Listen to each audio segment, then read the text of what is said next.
सोलापूर जिल्हा परिषद आणि पंचायत समितीच्या मतदानाला देखील सुरुवात झाली आहे।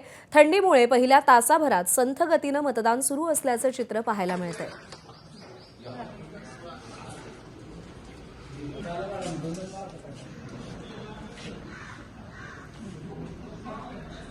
सोलापूर जिल्ह्यातील 68 जिल्हा परिषदेच्या जागा आणि पंचायत समितीच्या 136 जागांसाठी मतदानाची प्रक्रिया सकाळी 7:30 वाजल्यापासून सुरुवात झाली आहे। खरं तर जिल्हा परिषदेसाठी जवळपास 271 तर पंचायत समितीसाठी 485 उमेदवार जे आहेत ते निवडणुकीच्या रिंगणामध्ये आहेत। सकाळपासून मतदार राजा जो आहे तो सकाळी मतदान केंद्रांवरती पोहोचलेला आहे। काही मतदारांशी बोलूयात। सकाळी 7:30 वाजल्यापासूनच मतदानाला सुरुवात झाली, आपण देखील पोहोचलेले आहात। काय भावना आहेत, काय बघताय, ग्रामीण भागाचे काय प्रश्न आहेत? काय नाही, तेच रस्ते गटारी व्हाव्या, रस्त्यासाठी अजून पुन्हा पाणी व्यवस्थित, ह्या समस्या आहेत जरा खेडेगावाने, खराब रस्ते आहेत, बाकीच काय नाही एवढंच।